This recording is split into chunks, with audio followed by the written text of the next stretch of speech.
আসসালামু আলাইকুম গাইস, কি অবস্থা? আশা করি সবাই ভালো আছেন। তো আমিও ভালো আছি। তো আজকে গ্রামে চলে আসলাম বহুত দিন পর, ডিসেম্বর মাসে। শীতের কারণে সময় যদি গ্রামে না আসি তাহলে তো শীত পাওয়া যেত না, ঠিক আছে? প্রচুর কুয়াশা এবং বাতাস, ঠান্ডা অনেক। গ্রামে আসলে ভালোই লাগে।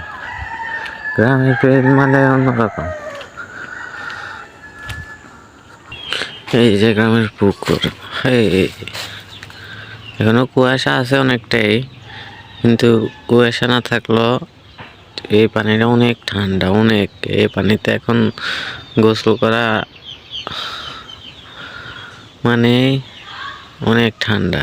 আমি আসলে আপনারা সুখ পাবেন, শান্তি পাবেন, আর শীতকাল উপভোগ করতে পারবেন। এটাই। আরো অনেক মজাই আছে যেগুলো গ্রামের মানুষ করতে পারে, আমরাও পারি না। ঢাকা শহর থাকলে কি সবকিছু গ্রামে আসতো ওয়েদার গুলাই অন্যরকম জোস।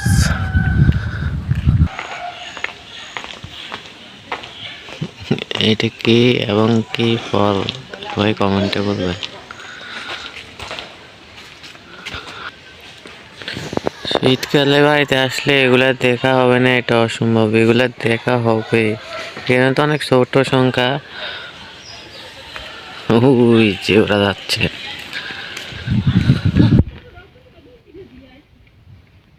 শীতের সকাল মানে অন্যরকম কিছু, অন্যরকম ভাব, অন্যরকম আবহাওয়া। তো এই শীতের সকালে যদি নিজের খেতে এবং শাকসবজির বাগানে যদি না আসি তাহলে কেমন দেখায় না?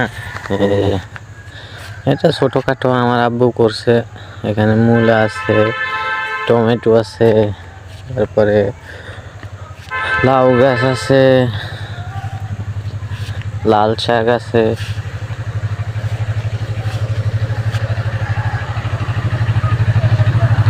ছোটখাটো এরকম নিজেদের ক্ষেত থাকলে এরকম শাকসবজির বাগান করাটাই ভালো।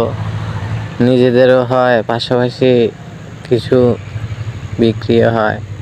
এটাই। বসে না থেকে গ্রামে এসে এরকম শাকসবজির বাগান করাই ভালো। এই যে এখানে লাউ আছে, আর এই যে শীতের কুয়াশা এখনো আছে অনেকটাই। ভালো লাগে এগুলা দেখতে, এই জন্য গ্রামে ছুটে আসে। ওই যে ওদিকে ধনিয়া পাতা, এদিকে মূলো শাক, লাল শাক।